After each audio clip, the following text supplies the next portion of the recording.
Welcome to the Carrie Ann and Joe Show. Thanks for listening. I'm Carrie Ann Flanagan-Broski. And I'm Joe Giaquinto. The Spirit Connection provides listeners with information on the paranormal and how you can connect with loved ones on the other side and also sometimes on the other end of the telephone. Joe, if you want to check out the phone line for a minute, I'll make the introduction here. We're having some technical difficulties tonight. Sure. Well, were you able to get a hold of our guest tonight? Yes. And do you know yes. what area code he's on he's calling hold. from? He's on. Well, our show had started, so I had to cut him off. So I don't know. He was looking up the number, but he is going to try to call you back. So if you're getting calls and you want to take anything, I can continue on here. Okay, why don't you go ahead and do the first part and just go through it, and then I'll be back. Okay. On All tonight's show, we have medium George Lugo from Pensacola, Florida, who is back for his second time, and we are thrilled to have him with us again. Before we bring George on the air, I'd like to check in with Joe, who just went off for 2 minutes. But I do want to let our listeners know, several of you may already know this information, but Joe's father did pass away 2 weeks ago. So I'd like to again send our sincere condolences to Joe and his family. I know firsthand how difficult it is, having lost my own father 7 years ago. So, it's been a difficult time, but we're back on the air, and he seems to be doing well.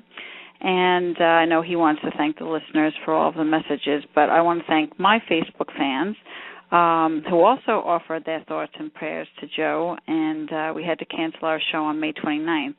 But I have rescheduled it for May 24th. So on that night, Joe and I will be talking about the workshop on clairaudience, clairsentience, and clairvoyance, which we took with Scottish medium Bill Collar in March. So for those of you who want to take a sneak peek at what that workshop was like for us, you can visit my blog at www.huntingtonpatch.com and look for the blog that's entitled, Can Anyone Learn to Be a Medium? That sounds great. You'll see photos from the event as well as a video by Long Island Online News reporter Chris Calora. So we have Joe back on the line. Were you able to get George? Yes, we were. Okay, so I used my psychic intuition to figure he was the last phone call in the list. And we have everything. It annoys me sometimes because we have everything so organized with this show, and then we have these little technical glitches with Blog Talk every once in a while that are out of our control. So, but I think, too, we had a lot of people calling in already, and we couldn't get our own guest in because of that. Yeah, so that's right. And I want to tell everybody, we'll go a little ahead here on our script, but I want to let everybody know that we are not doing live readings tonight with George. So if you're holding for a live reading, this episode we will not be doing. Because on the last show, George is so great, we ran out of time on going over all the stuff that we wanted to cover, the questions and about his work and his life. Right. And I know, so many interesting things. So many things. And I think they may want to actually do a reading for me at the end of the show, which is something he had talked to me about. So we had talked about that, so we're going to play it right here. But just to fill you in on what you just missed going off air for a minute, again, my condolences, to you and your family, Joe, and the loss of your father. Thank you very much. I was thanking people on my end for, I had a lot of Facebook, people on Facebook giving condolences, and I know that you were just inundated, right? It was amazing, the turnout and the amount of people that emailed me, that called, that sent cards, that were at the wake and the funeral. It was really amazing and just so welcoming. Facebook was just for a couple of weeks. We've had, even when Dad was sick and in a hospice, we've had people posting all day long and night. And I really appreciate all the prayers and thoughts from everyone. Thank you again for that. We're trying to get back to everybody and call people or send them thank you cards. But just if you don't hear from us, just realize that your message did get through, and we appreciate that. And it was a wonderful service. Mm-hmm. And, it really was. Everything was really nice. And I had just made mention that since we had to cancel that week's show, we have it rescheduled for May 24th. and that's our workshop that we took with Scottish medium Bill Collar. So we have that all set for for May 24th, and so you won't miss anything. So moving right along, before we bring George on, I did have a couple of other announcements. First, I'd like to tell our listeners about what we have on board for the next couple of weeks. Next week, which is, what's the date, April 19th, we have medium Stephen Herman from New Zealand joining us.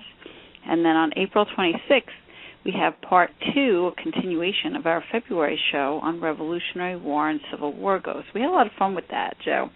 So it'll be nice. Yes. I think we only got through half of the script that night, and you had so much information that you wanted to share on the ghost of Major Andre. So we'll have a lot of fun with that. So we're hoping that you'll all stay tuned. And I also just want to make an announcement that I'd like to thank our listeners for spending this hour with us each week. And by listening to the Carrie Ann and Joe show, Spirit Connection, without our loyal fans, we'd have no show. So again, I'd like to thank you one and all. How come I knew that was coming? I knew that was going to come in at some point. When we don't have a guest, we'll play it in its entirety. I promise we'll play it again. I think we just lost a couple of callers.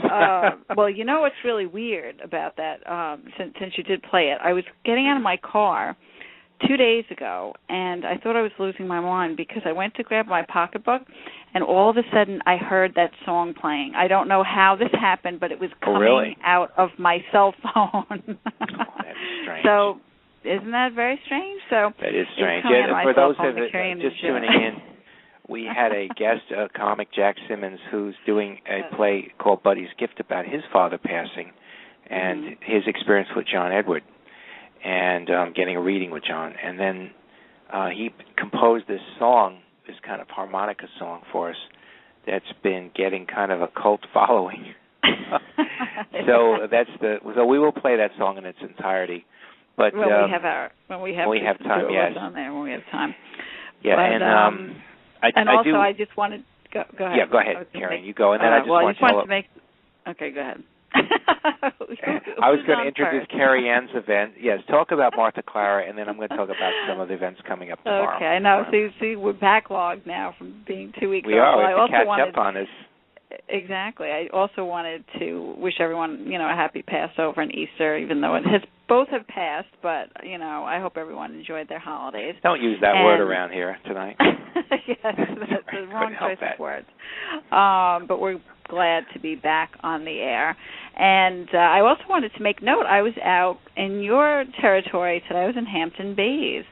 So I want to give a shout out to the Riverhead Foundation. They do a great job with all our marine animals and rescue, and today was the release of a little seal named Angelina. In Hampton Bays? Yes, in Hampton Bays, over the, how do you pronounce that, the Ponquag Bridge? Ponquag Bridge? Really? Yes. That's interesting. Yes, so I was didn't out know there that. for the seal release because I am a member, of the foundation, and I also do volunteer work on the side looking for cold sun turtles in the winter months. So there's a great restaurant around there, too, called Sundays on the Bay, I think it is. Have you been there before? No, but right we'll try it. We'll try that out. Yeah, you'll have to check it out. So I was out by your way. So, again, I just want to give a shout-out to the Riverhead Foundation and all the wonderful things that they do. But back to my events, I have one coming up this month on Sunday, April 22nd from 12 to 4 p.m. It's a big event at the Martha Clara Vineyards in Riverhead, New York, and it's with the Long Island Authors Group, where I'm the president. And it's an annual event set in a beautiful location. So as you're tasting different wines, you'll have the opportunity to meet 25 authors from our group who are working in adult fiction, nonfiction, young adult, children's, poetry, and more. It's great because you can chat with the authors and learn about their books, about writing, basically anything you want to ask them. And books will be available for purchase, and they can be signed and personalized. So, That's of great. course, I will be there selling both of my ghost books and also the cookbook that I did in between that with Mr. Sausage. And I also wanted to let everyone know that if you do come to the event, you will be given a free ticket for a raffle, and if you win, you will win a Kindle. So, and another nice thing that the authors are doing, that everyone's donating a copy of his or her book to a family who's having a fundraising event for their daughter, Joanna, who has a rare disease. And our PR person happened to find out that the event was going on next door in a smaller venue at the barn. And so she thought it would be nice to help them out and raise some money, and so we all donated books. So the Long Island Authors Group is really a great organization. So if you do live on Long Island and you're around, it would be great for you to stop by and come and chat with us. If you want more information on this, you can go to my website at www.carrieanneflanaganbrosky.com and click on events. And you could also get to it by going through my ghost website as well. So that's all that I have to report on, Joe. I know we're almost ready to bring George on, but you had to cancel, obviously, some of your events. So briefly, what do you have coming up? Right. I actually canceled the group reading, which was that weekend that my father had passed, the weekend of the wake and the services. Which I probably could have done it, but it just didn't seem right. You had a lot going on. Emotionally, right? Yeah. So that event's been moved to the 28th of April. So on Saturday the 28th is our group reading. We already have people signed up for that. So if you haven't signed up yet, that's in Melville, Huntington, and it's 7:30, April 28th. And you can go to my website, joegpi.com, and go to the events link, and you find it. And also tomorrow night we're going to be at Sands Point Castle again. Oh, that's right. I forgot you had that. Yes, and you can also find that info, and it's Friday the 13th tomorrow. So if you want to join us at that, or you want to join us at the Green Lawn Ripe Art Gallery Ghost Investigation on Broadway in Green Lawn, that's on Saturday, April 21st. So tomorrow's the Sands Point Castle, and then we're going to do a ghost investigation. Return to Ripe Art Gallery in Green Lawn, and that's on the 21st. And then the readings on the 28th. So we got a full schedule this month. And thank you. Now let's bring George on, and let's see. If you want to call the show, 310-982-4264. We're not doing live readings tonight, but if you want to call and ask George a question about mediumship or about anything we talk about tonight, feel free to, or you want to tell us your story, 310-982-4264, and our chat room is also open tonight where you could text your questions in real time. So I think we should bring George on now. Yeah, why don't we give some background information first? Sounds good. What do you got? All right. Well, George grew up in Central California near Yosemite National Park. From birth through high school, George's life was very much like the movie The Sixth Sense. It wasn't until his senior year that he met Anne Blackwell, a bookshop owner who gave him the vocabulary for what he was going through. George has always been able to see and feel spirits walking around him, and some of these souls could see George and would communicate with him to deliver a message to someone near. After meeting Anne Blackwell, two family members who George never knew came forward. One was his Aunt Anna, who was a deep trance medium, and the other was her daughter Gigi, a professor of genetics and a medium. George's aunt and cousin showed George what his gifts were and how to manage them. That's right. Besides his mediumship, George toured the world many times as a professional musician. In his travels, he was invited to study with monks in Japan, pray with holy men of India, and participate with medicine men of Native American tribes, and many others sharing their gifts and spiritual views. Tonight, George would like to share his knowledge, experience, and abilities with you. We had George with us back in September, and he has also joined us for a cameo appearance for our anniversary show in February. So we are so excited to have George back with us again tonight, And welcome, George. You are now officially on the air. Thank you. Hey, you guys. How are you? Man, I'm so glad to hear your voices. I know, and you're so popular that we couldn't even get you on the air. I apologize. We have all these things going at once. I'm on the cell phone, and I'm like, I've got to go. The show's starting. Yeah. You know, I was on hold there for about 10 minutes. I was kind of going, well, I guess I'm lost in the soup here. So, anyway, it's okay. Well, first of all, I just wanted to say thank you. Yeah, thank you for having me. I just love being with you guys. You guys feel like family almost, you know? Yeah, I know. Long distance family here. Good. And Joe, I know. Well, I just that's how want my we condolences. Yeah, Joe, my deepest condolences to you and your family. Thank you so much, George. I appreciate it. George and I spoke on the phone at length once after the first show, and then we spoke the last couple of days, and he called me. I felt so bad for him. He was calling me. We were actually on our way to the insurance company to take care of the funeral and stuff, and it was just all this stuff going on. I was like talking to him from the cell phone. He's like, Joe sounds like he's under stress.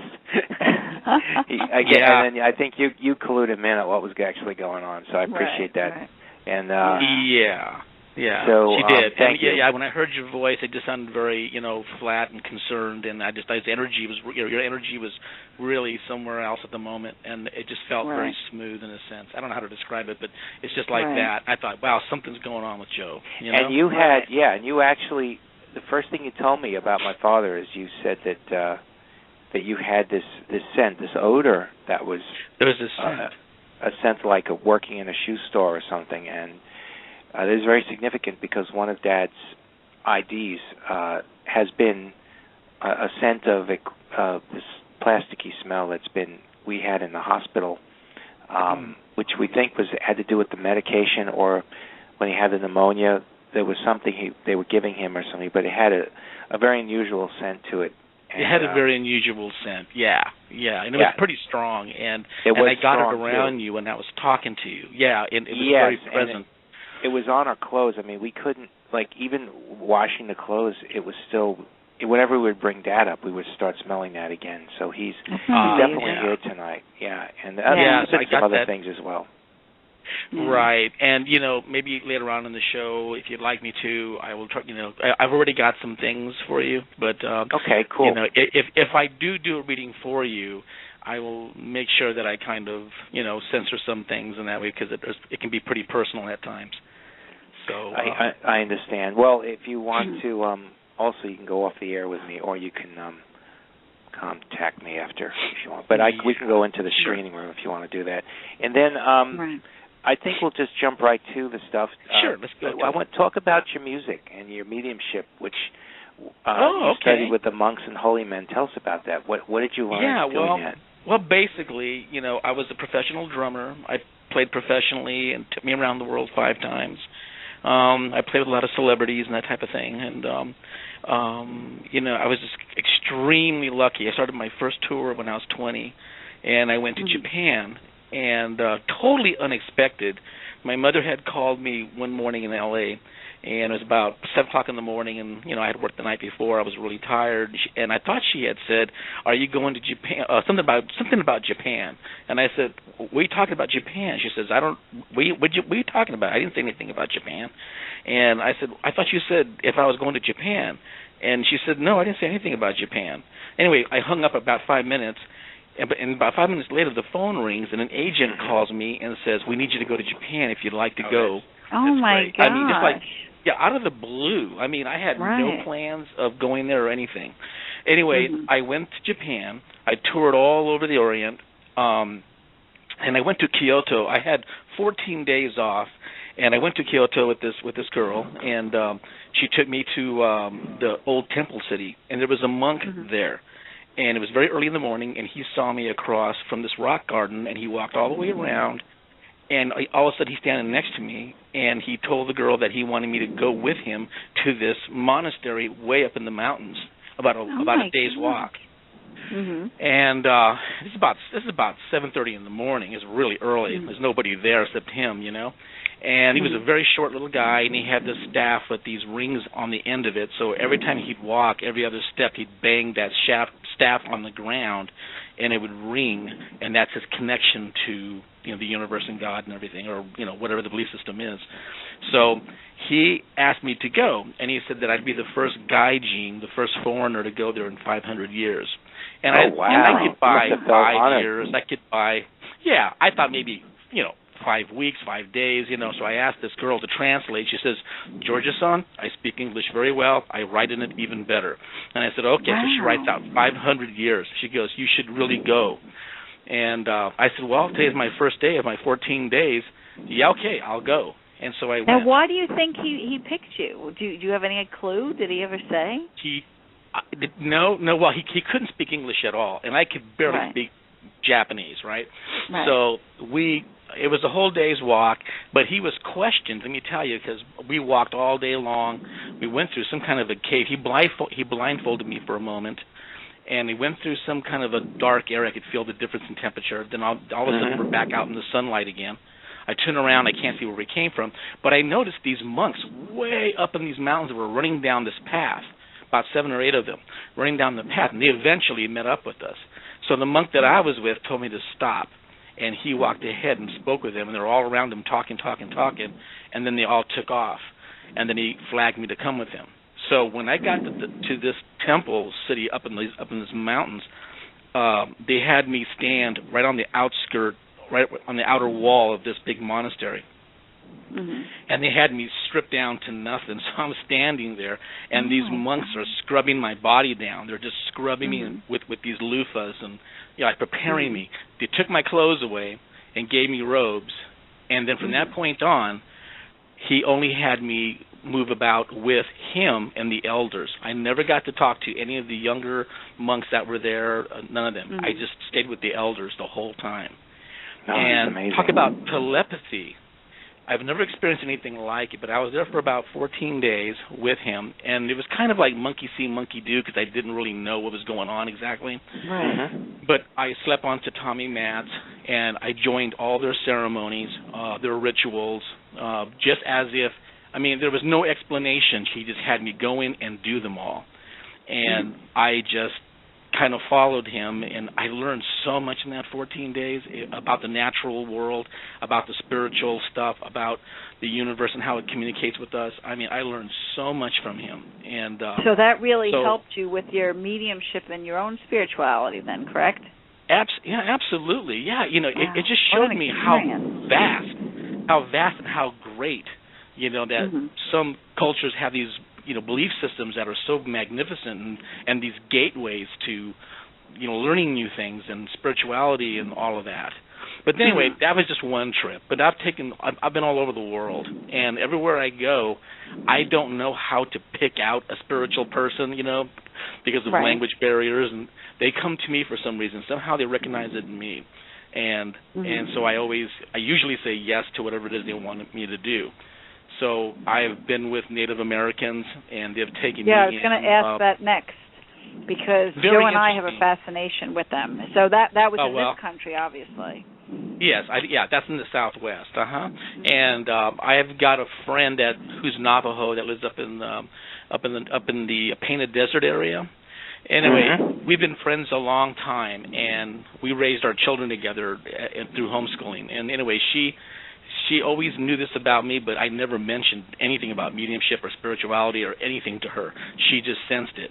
So she told me that she wanted me to connect with one of her spiritual leaders, and he's called a road man, kind of like it means like a medicine man. So she said, I'm going to try to locate him and see if I can find him, because he only talks to the elders of tribes, and he only talks to Native Americans, not white men, nobody. He just travels all over Canada and the United States. Okay. So anyway, she called him, and he happened to be in the same town that I was living in. And he was visiting his daughter, getting her ready to go to the Sundance, where they hang the buffaloes' heads in the trees and they hang the men by their pectoral muscles. And have you ever heard of that? No, I don't think so. It's a cleansing type of thing. And there's an old movie called A Man Called Horse that describes it perfectly. But anyway, So anyway, I did a sweat. It was the very first sweat I ever had done in a sweat lodge, And I got this phone call in very, very broken English to go to this certain spot in Tucson, Arizona. And somehow I just kind of knew where to go. And I canceled my job for that night. I was going to play a gig. And I canceled that job, and I took off, and I found this place. And this man was stoic. I mean, just to say the least. He long, dark hair, very muscular. And he was the medicine man. And he pulled off his shirt, and I saw the big scars going across his pectoral muscles. Mm-hmm. And he had his daughter with him, best friend, and her wife, and husband. So the five of us did a sweat in this lodge. And it was the first time I ever did it, and it was the last time I ever did it. And it was absolutely mind-blowing. I'm not supposed to tell you what happened in there, but I was in there from about 6 o'clock in the evening to about 2 in the morning. And talk about being parboiled. I mean, it was hot. It was so hot. And the session has 4 parts to it. And they open up the front door, and they got a guy outside who's heating up the rocks, right? And this is way out in the desert, middle of nowhere. And so that guy will push a rock in with a pitchfork and drop it in the pit in the middle. So after all was said and done, my friend, the Navajo woman, she asked me, she goes, "How many rocks did you do?" Well, I happened to count them, and we did 57, I think it was. And she started laughing. And I said, "What's so funny?" And she goes, "Well, a normal one's about 20. You did 57?" She goes, "That's for the hardcore medicine men and people that can handle it, who have grown up with it all their lives." And my gosh. So, yeah, and when I came out of there, everything, even though it was 2 a.m. in the morning, everything was crystal sharp and clear. And you could see all the desert animals running across the desert floor, and the stars looked really clear. It was absolutely amazing. And the man who was tending the rocks outside made us a dinner out of the natural things that were right there around the sweat lodge. So we had what an experience! Did you have to eat like bugs? No bugs. You know, I think I ate some type of rabbit. I think it was a jackrabbit. I ate a little bit of a jackrabbit, and I ate these mesquite bean muffins the guy made. They're kind of rock hard, but they were really tasty. And then some different types of cactus. And so we shared this food together. And anyway, it was amazing. So, yeah. So I've done this with the Aborigines. What's that? It's absolutely incredible, George. And I know we have a lot of questions to ask you tonight, but I just want to, one thing, if you could sort of sum up all of your experiences abroad and here in the United States with the Native Americans, how would you say this has helped you as a medium? Well, it's clarified something, that we're all basically the same people, no matter what your belief system is. We're all climbing the same mountain, you know, kind of to reach that nirvana or, you know, that kind of thing. And all these different belief systems have shown me their gifts, you know, and how it and how it opens the door to just so much more and enriches our lives if we just look a little bit beyond our norm. Wow, so, I love that. Yeah, so if we just look a little bit beyond our norm, there's this tremendous amount of gifts that you can use in your daily life and to help us. Yeah, you know, that's amazing. When you said that, I'm thinking, like, have you ever, well, you've probably both done this, you're climbing a mountain or a ridge and set of foothills or something, and then you kind of don't really see anything, and then suddenly you get to the summit, and you're higher than everything around, and you get to that point where you kind of you're walking up, and you're kind of getting tired. When am I going to get to the top? And then suddenly another step or two, and you look out, and you can see the horizon, and then you can see the valley below you, and it's just like suddenly you see it all, you know. You know, Joe, that's interesting that you should bring that up because you and I did something like that together. Do you remember where it was? Yeah. In the studio. In the studio here? The studio. No, in the world, Montauk Point? The real world. Yes, we did that. We walked up the cover of Ghost One. Has those stairs, those what are the stone steps, and you don't know what's at the top. And it's interesting that we're talking about Native Americans because that was a very, That's very where the sacred field was. piece of That's land. right. And remember That's right. when we got to the top, we looked down in the whole valley and you could see that was the nice. water, everything. So that was really great. It's a great thing. So you've had some amazing experiences, But George. I just think, thank you. Yeah, George, just going to all these us. places, it's great. I'm going to tell you right now that we're going to have sort of volume 3. George returns a third time, because I can see we're on page 2 of our script, and I have some juicy questions to ask George later, but we're never going to get to it. So I want to get to some real basic ones that maybe you could answer. Sure, go ahead, George, because I want to make sure for people who didn't hear your past show that they know, what you do basically as a medium. So could you tell us what is a typical reading like? What should people expect? Yeah. Can it be done over the phone or just in person? Well, I can help them in certain ways here. Yeah. Okay, well, I'm a medium, and I connect with people that have passed over. And basically the way everyone has spirits around. Everyone has ghosts around or spirits around them, loved ones around them that have passed. There's no doubt about it. I've never done a reading where I didn't get anyone. Okay, that's one of our questions. Yes, and occasionally somebody is looking for that exact person, and usually there's more than one. There's anywhere from 2 to 14 to 30 souls that want to talk to you. So really? What I notice is that when someone is, as far as the sitter goes, the person that comes to me for a reading, you have to know one thing. I'm not reading you, I'm reading for you. So exactly, there's a big difference. Yeah, so that way I want the sitter to know that, that I'm reading for them, not reading them.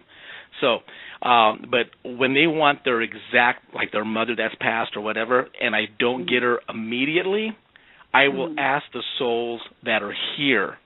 I'll ask them to tell me their names and give me the information, and I pass it on to them.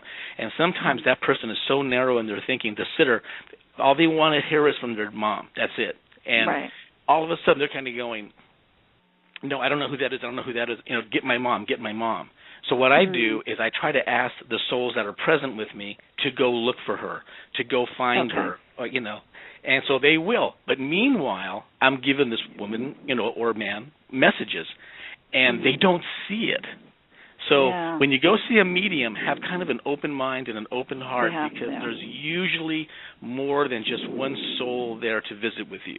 And also, I wanted to ask that sometimes I've heard that if certain souls didn't believe in this type of communication on the earth plane, that sometimes, no matter how hard you try, that certain people on the spirit side won't come through for one reason or the other. Is that true? Not necessarily. Because I know in my own life I've had some that just never come through, and I say, well, why is that? Well, there's several reasons. Sometimes souls don't come through because they're just done with this side, and they're just done with it and they've moved on. But I don't usually get that. It's pretty rare whenever I get that. Souls, they want to be with you. They want to communicate with you. They do it on a daily basis. They're always with us. And they do it through signs. They do it through dreams. They do it through action.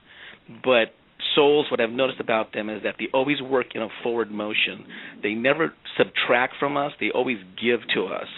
So through dreams or through signs, they're trying to let us know that they're present with you, and they come around us all the time. They're there for your birthday, for your pregnancy, for death, births.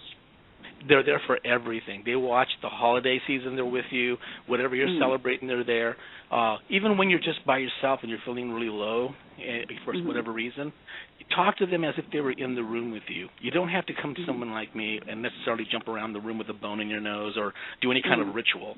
They're just present. They're with us all the time. And so they need to know that.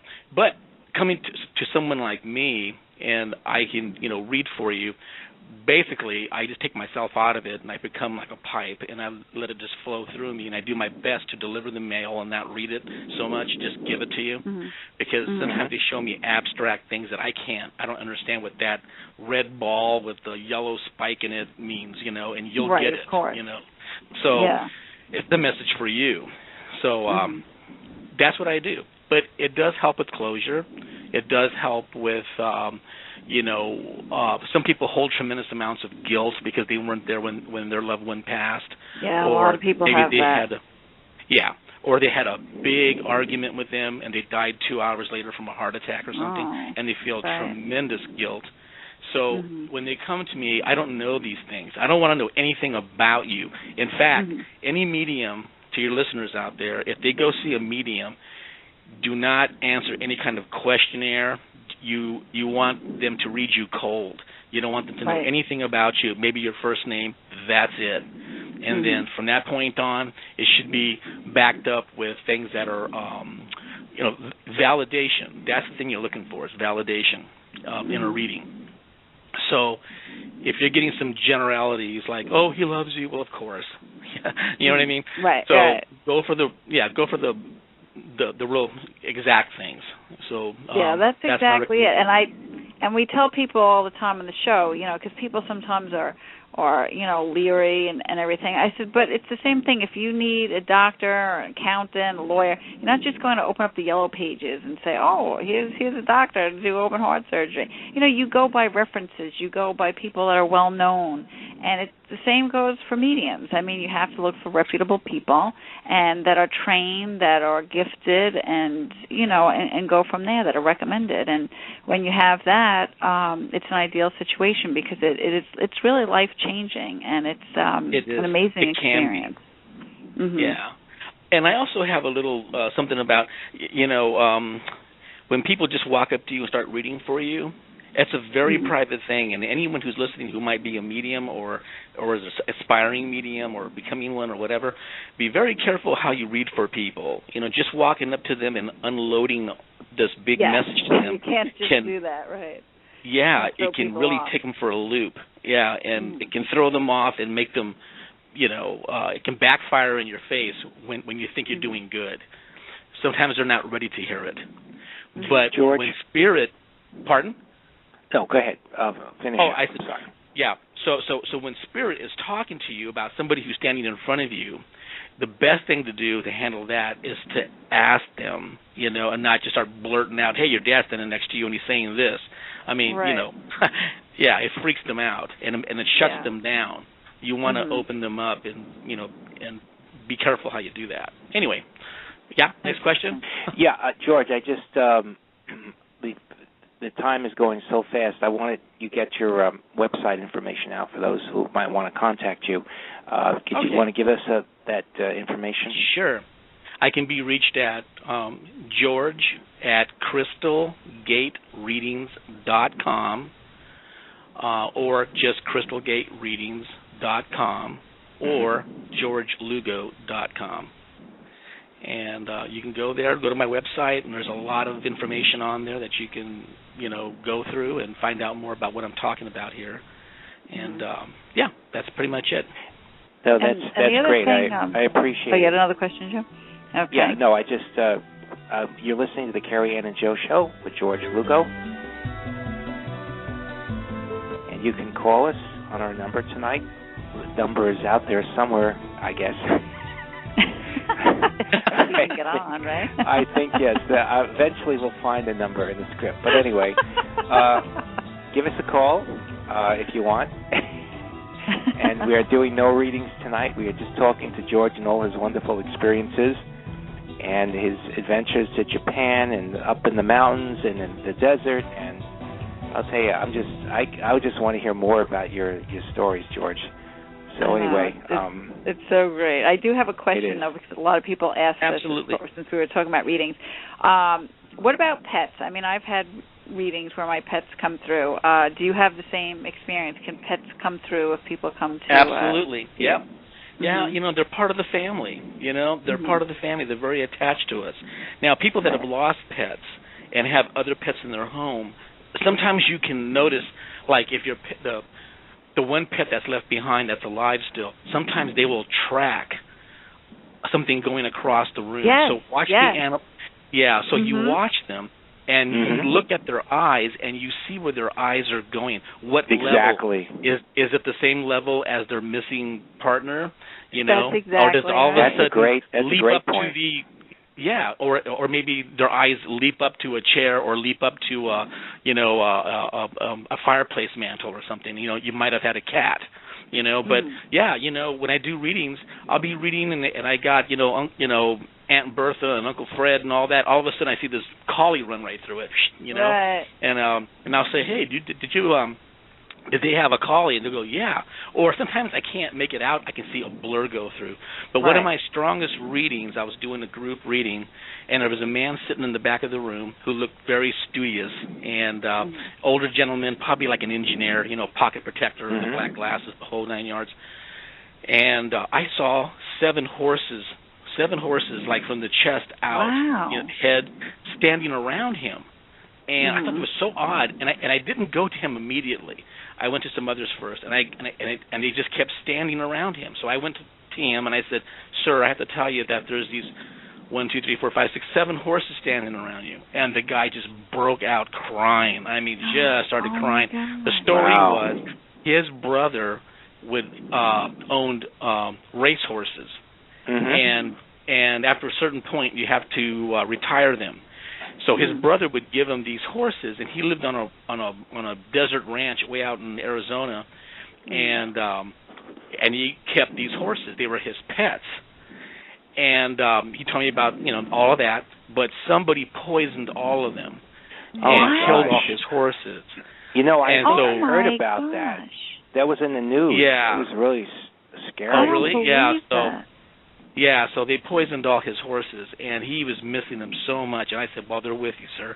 And, the guy just cried, and he thanked me so much. I said, well, it's them, it's them. And the thing about these horses, that they look so strong and sleek, they didn't look like retired horses.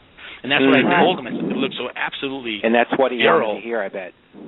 Yeah, that had to make them feel so good. I mean, because so many people, their animals are, or like you said, they're family members, and it's been for me. I mean, I've had dogs, horse, cats, everything, and and again, if you look for the signs, or if you go, to you and have a reading, that the pets can come through, and it's so important, and that had to have made all the difference in the world to him. That's an amazing story. The house that I live in right now. Oh, I'm sorry. Go ahead. No, go right ahead. I was just going to ask you another pet question, but go ahead. Well, go ahead. Ask me the pet question. Well, I was just thinking of my own situation with my dad, because my dad had where he slept when he was in the house here before he went to the hospital and stuff.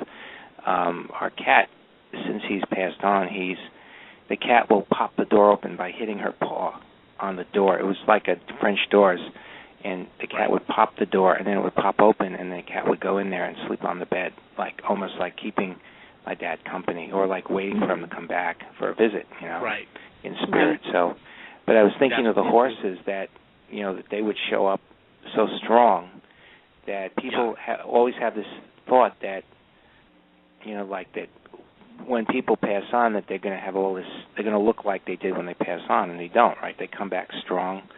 They come back strong. They're free of all the illness.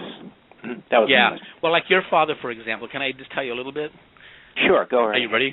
Okay. Yes. Here's what I get. Your father, my body feels saturated, like it was saturated in illness, okay? And that's all gone now. He's just letting me know that. I also get that he's around water, a boat, a sailboat of some sort, some kind of like boat that he maybe worked on or fixed up or something. There's something like that. There's that. I get this.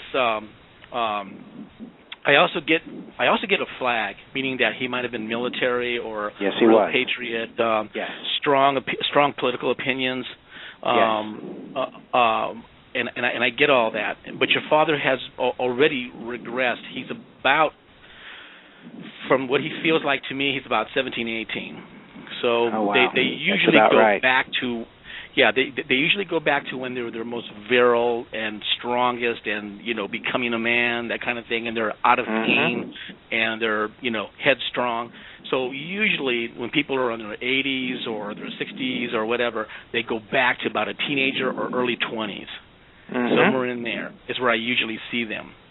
So I'll only say that much. I won't get into anything else, but that's what I get with your father. Well, and he looks like you. Want to share a little bit more? He looks like you. Well, you look like him. Same body type. That's correct. That's right. That is so, yeah, same body type, and same kind of hairline, all that. I also get somebody. He's with about 4 other people here, and there's somebody by the name of like Franco or something. Frank. That's right, Uncle Frank. Uncle Frank, he's with him. That's right. There's also somebody named Antoinette or I think it's Antoinette or Annie or something like this is also with him, or Joanne or something like, I don't know, it's something like that. But there's about 3 women with him. There's a man with him. His parents are in the background. Right. And did he not know his dad real well? Yes, he did. Oh, he did know his dad. Is that a yes? Is that he did not, or he did? Could you rephrase your question? He did. Yeah, he did. Yes, that's correct. Yeah, he didn't know, and there's a real similarity between the 3 of you, and you're named after your dad, right? Because that's correct. This is what he's giving me. That's right. He's so proud of you. Also, the care that your family gave him, giving him dignity when there really wasn't any, and things of that nature. You know what I mean? Just the caring for him. He's also a little bit apologetic just for putting you guys through so much. I also get this thing. Does he have ties in the White House or like government people or, here's something that's very strange. I've got an uncle that's breaking in on this right now. That's on the other side, who is Secret Service. And he's kind of hanging out with your dad, and he's kind of making me feel like your dad has something to do with something special with the government or some sort of underwriter or something. They're showing me a lot of books around your dad, like pretty disciplined. Yeah, maybe that's something I can talk to you off air about. Okay, all right. So yeah, that's good. But yes, so, there's something there. Well, listen, I'm going to stop right there because I. Oh no! Is it further into? Well, I could tell you from a point of verification. Usually, try to get 5 points. You've got 100% hits all the way through. And I would just like to verify that. I mean, I've only met your dad a couple times, Joe, but from what I know of him and from what you've told me, that George was really right on with a lot of the stuff. He was right on. In fact, George, I'd like to share, because this is a show about your work, but also about mediumship and how the spirits show us that life continues. I'd like to share with our listeners, if you guys don't mind, just about those hits that I've jotted down.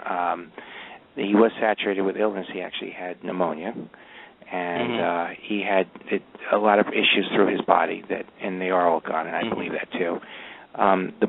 Before he passed on, one of the last things he did, and one of the last sets of photos that I took of him before he started getting ill and was in and out of nursing homes, was him fixing the boat. And if you go on my Facebook page, it's blue. Yes, it is. If you go on my Facebook. Okay. Blue and white, yeah. If you go on my Facebook page, you'll actually see it's a sailboat, which you mentioned sailing, and he's standing there with an oar in his hand. He is a strong political man. He was a veteran of World War II in the Battle of the Bulge, very patriotic guy, and very strong political opinions. You mentioned he shows himself in the early 20s, 17, 18, 19, around that time, which would be the prime of his life, which is when he would want to show himself, because that was before his injury in the war, and he did die in his 80s. We have the same body type, and one of his closest brothers was Uncle Frank, who actually went AWOL to find him across the enemy lines, went to find my dad when he was in the hospital, because he was injured in a mortar shell that came down in his foxhole. Parents very close. Dad, same name as me. We did take care of him. We did a lot of keep his dignity. Yes. And he put us through a lot. That's for sure. Yes. And so I would say that would be 100% on everything. So I appreciate that very much, George. And the love for all of you is tremendous. And the way he thought before is totally different now. So I'm just letting you know. Well, he's free of the Alzheimer's, too. So I'm sure. He's free of all of that. He's totally free of all of that. I know his essence was a very good, sweet man. And I know he hears me now. Absolutely. And Susie in our chat room says he has dark hair again, which is great. Yeah, my dad had his hair all the way through the same dark hair. So I just want to thank you, Joe, for allowing us, because I know George and I had discussed this. George came up with the idea of I really appreciate that. Compelled. I know you were compelled to do this. So, for our listeners out there, it really gives us, a personal aspect of, that Joe and I, we do the show every week, but we're regular people too, and we suffer losses and everything else. And so, again, to see this, to hear it on the radio live, like I said, I can verify the information as well as being the truth, and it's a beautiful thing to see, which leads me to my question. What do you love about being a medium, and is there anything that you dislike about being a medium? Okay, yeah. The first thing is helping people. That's my main thing. I love helping people, and that's it. What I don't like about it is that I usually have to prove myself every time I do this. Oh, that's true, isn't that? Every single time. People, and I don't mind skepticism. I just don't like it when they're like, jaded and nasty and all that kind of stuff. But usually people will sit there with their arms crossed and they're looking at me, looking the forwards, kind of looking down and looking at me up with their eyes like, okay, yeah, let's hear it. I want to hear this, And usually those are people that have either have strong spiritual beliefs and, your basic Western belief systems, or they've been burned by a medium or burned by a psychic, And there's something else I want to bring up. Can I bring something else up here? Sure. Okay. Your guest, your Scottish medium, Bill, right. That was his name? Yeah. Right. It's interesting. Yeah, talking about, readers and mediums. Yeah, they do stand alone. Mediums really do stand alone. And then there are readers. And lots of people go to readers thinking that it's the same thing. And it's really not. There's a huge difference there. Right. Yeah. So anyway, you got kind of a little bit of... Could you explain the difference? Yeah, readers usually use tools, and they use their intuition with their tools. And some of them are mediums, and they use those tools to, help a little bit, to kind of enhance or get them closer maybe to more information.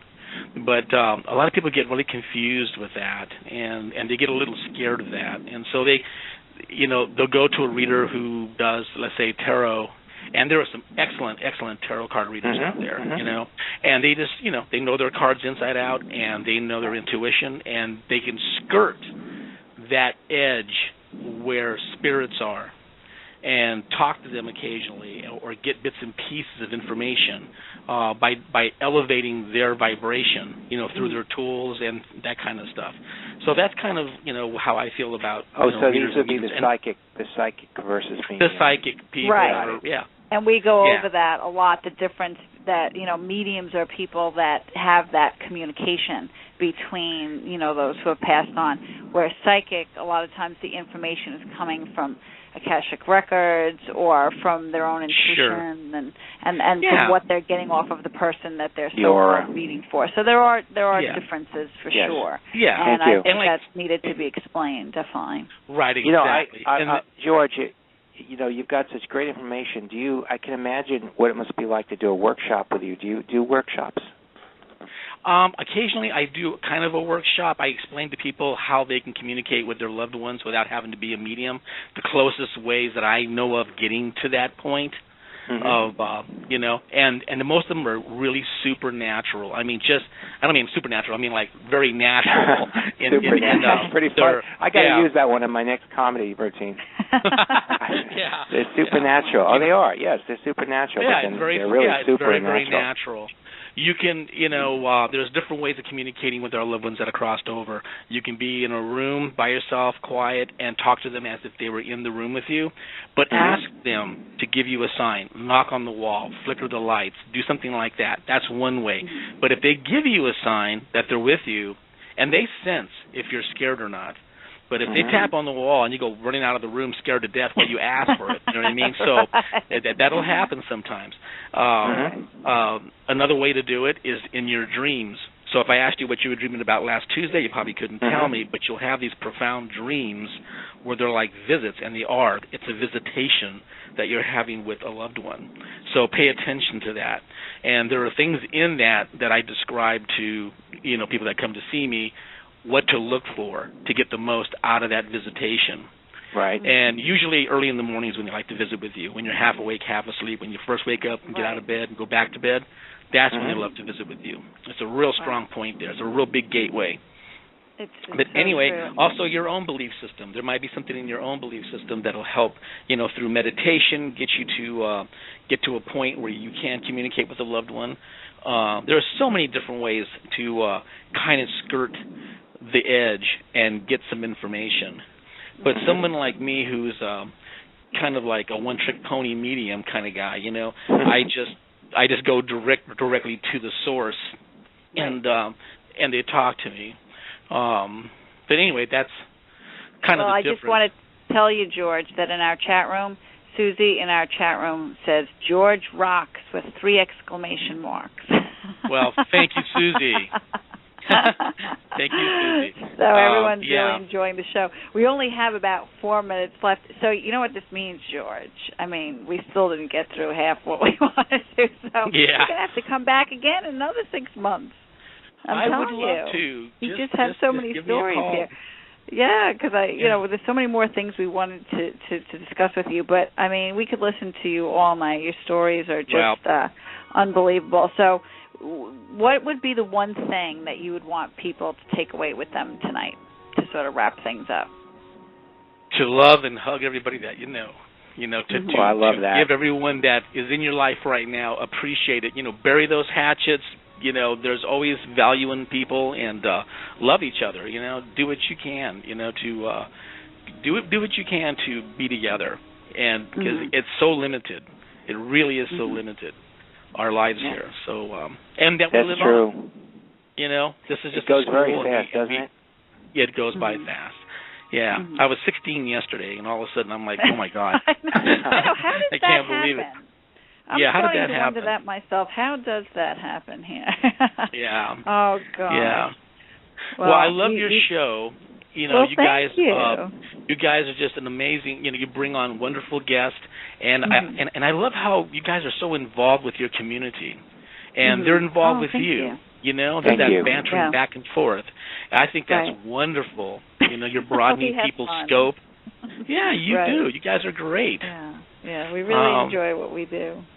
I hope I can come up there and visit with you guys sometime. I'd love to. That would be a lot of fun. I was telling George, we were talking about, when meeting in some crossing at some path somewhere around the country. So I would love that because you're in Pensacola, but you're actually out in the Midwest somewhere right now. Yeah, right now, I'm actually out in Alabama at the moment. Oh, okay. So, so you're so I'm. Yeah. Confederate flags and burning crosses and all that And I was told, be very careful who you talk to out here. Exactly. I've been to Tuskegee, actually, in Alabama. Tuskegee. That's cool. Yeah, I know. That's a place that most How's the weather down there now? Wonderful. What's that? That's great. Yeah, is it hot down there, or? No, it's actually very pleasant, in like 70, degrees or so. Today I think it was like 80 today. It was a little bit hotter. But the people are absolutely wonderful here. The food's amazing here. There's a lot of open minds here. And I want to add one more thing before we go. Okay. You're mentioning about your Confederate ghosts and all that. Right. The house that I lived in Pensacola, I knew nothing about Pensacola at all. And one morning I woke up and I was lifting up the curtains and I got this really large front yard, beautiful landscape yard. And I saw 7 or 8, it was foggy that day, and I saw 7 or 8 soldiers crossing. Oh my God. Confederate soldiers crossing crossing my yard. And they were ragtag. We'll have to have you back on to tell us just that story alone. Okay. Yeah. We don't want to cut you off, but the music is starting, so that means our time is up, George. And thank you so much for being with us tonight. It was great. Thank you. Absolutely great having you on the show. And we will connect with you again. So thank you for joining us tonight. You've been listening to the Carrie Ann and Joe Show, The Spirit Connection. The show is hosted by Carrie Ann Flanagan Broski, and it's co-hosted by Joe Giaquinto. The views and beliefs expressed by the hosts and their guests during the show are solely their own opinions. We'd like to thank our special guest, George Lugo, for joining us. The show's producer is Joe Giaquinto, and the opening and closing theme music is produced by Corey Polizzi. Thank you, and have a wonderful night.